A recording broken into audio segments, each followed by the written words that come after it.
Hey, what's up, everybody? Hey, just want to take the time to share our AMC Space-A experience. We got back like about 5 days ago.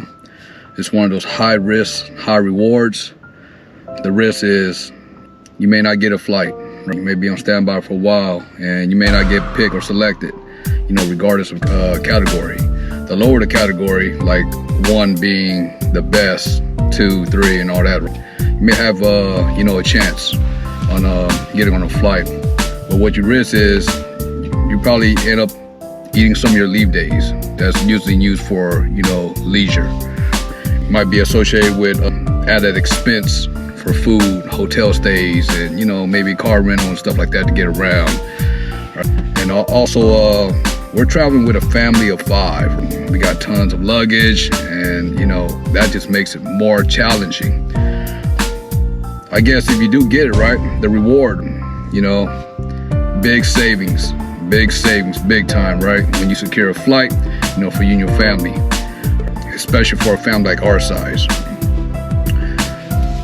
We use the environmental morale leave process, basically just getting that submitted through the chain of command to be placed in the category 2. One tip is to ensure your EML start date falls within the window of your planned travel dates. Don't put the exact date of your leave on the email form. Instead, provide some, buffer period, like, 10 days before and 10 days, after your end date. You want to go ahead and put more, put 15, put 20, whatever, because things happen. Space availability is not guaranteed. Just like I said before, right? You may end up losing leave days, and then due to unavailability. And majority of this priority, it goes to folks that is undergoing a permanent change of duty station, and then folks in emergency leave status. For all of this, you must be in a leave status in order to submit your request to AMC to get signed up. And also with our experience, just to share our experience, we attempted Space-A travel on Kadena, trying to go to Travis Air Base via the C-170 on December 15th. And during that time, they only have 5 tentative seats. Unfortunately, when it came to roll call, there were no seats available. The next available flight was on the 17th of December, which was like 2 days. And due to the fact that we live here on Kadena, and it made it a little bit, kind of easier, just a little bit more flexibility on our end, right? So we kept monitoring the 72 hours flight schedule, for any changes. We plan on arriving, on the 16th for roll call, but the flight got pushed to Monday, and that's December 18th. And then also on December 17th, the 72-hour schedule changed again. Now it got pushed to the 19th. And now you're looking at, a Tuesday. So we continue to check the 72-hour schedule, and now it's, next thing you know, the flight is completely canceled. They just went ahead and removed it. So our next option was the Patriot Express.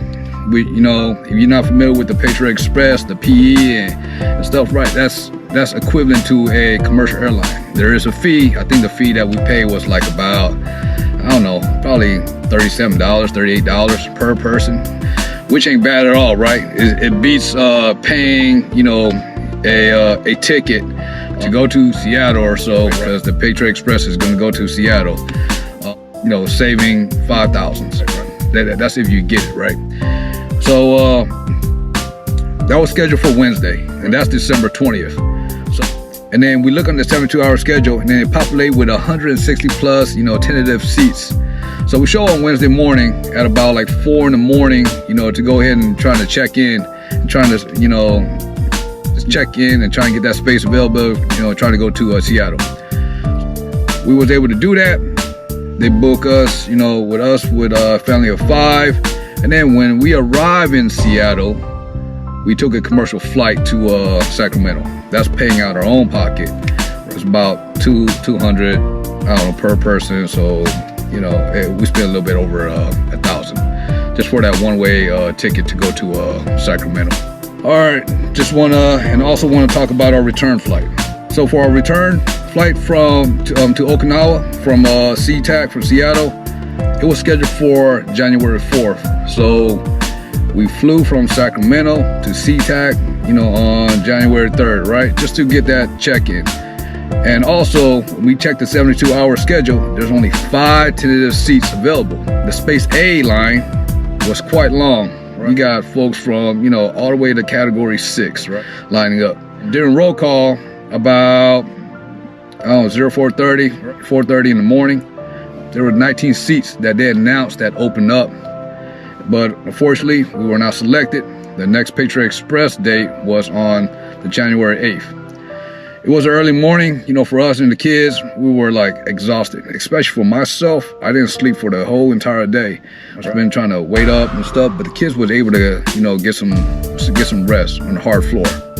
So we ended up getting a rental car. We booked Airbnb.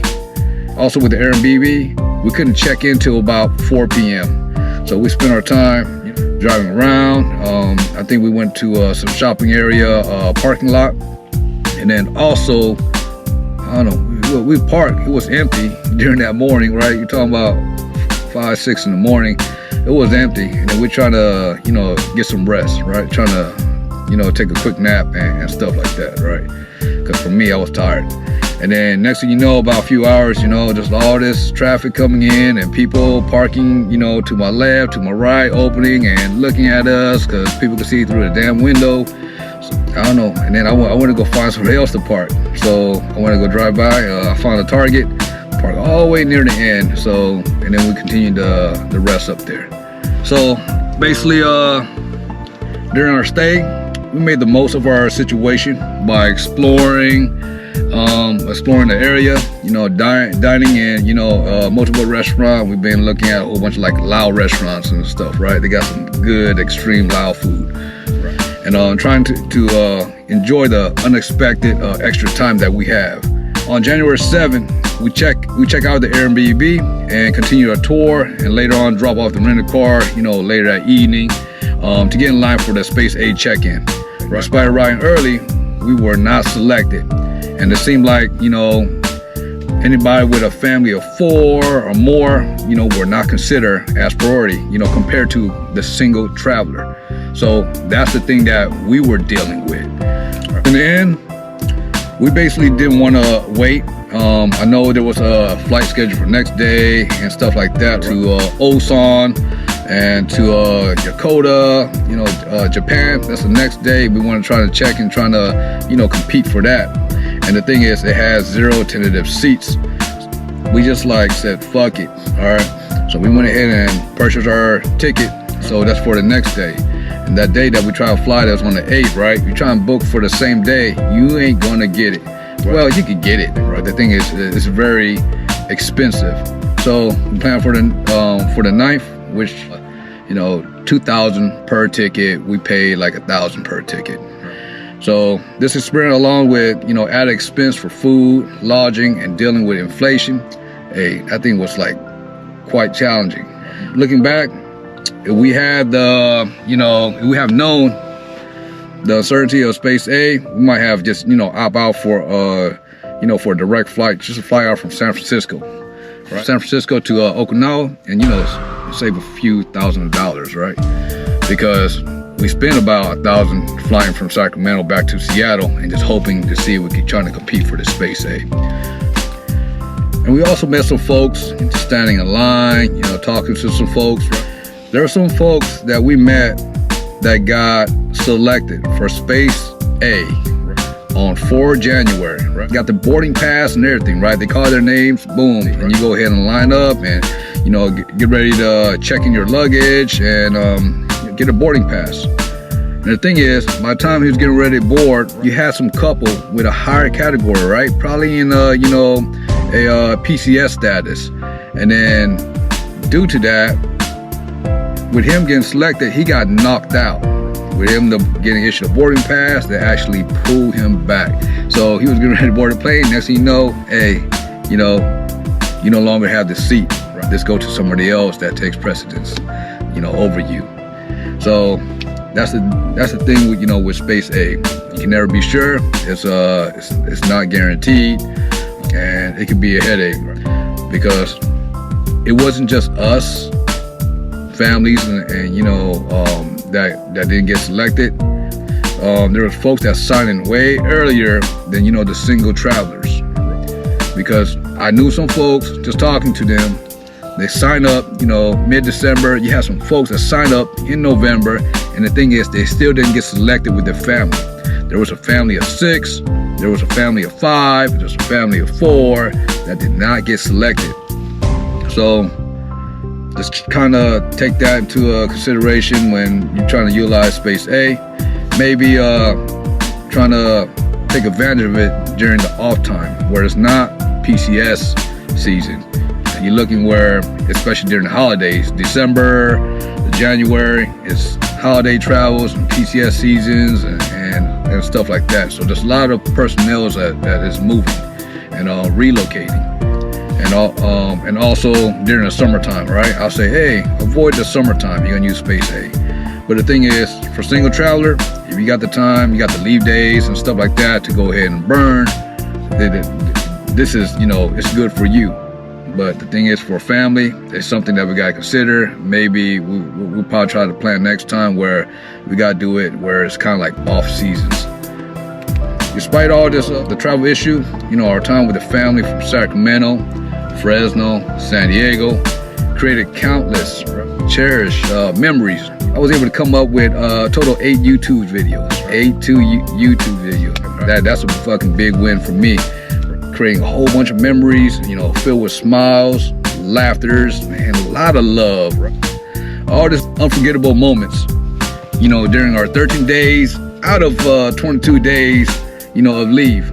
So just think about that, right? 13 days was all leave. Hey, I was with the family. Well, out of the 22 days, the remaining 9 days were spent, you know, traveling and dealing with AMC Space A. My family, Sacramento, all the way down to San Diego. From me, my wife, you know, our family, it's a heartfelt thank you. Let's go out to all you guys. You guys show us nothing but love, you know, with warm hospitality. You guys cook daily for us and spoil us, and providing us with, you know, with a comfortable place to stay.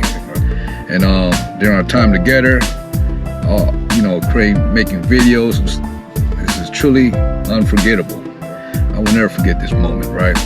But that's why I got videos to go back and just, you know, just look and just kind of, you know, reminisce on certain things, right? We are beyond grateful, right? A lot of love. Hey, appreciate all you guys. Hey, till maybe next time, I'll fucking retired and I'll be home with all you guys, and we do some more stuff, you know.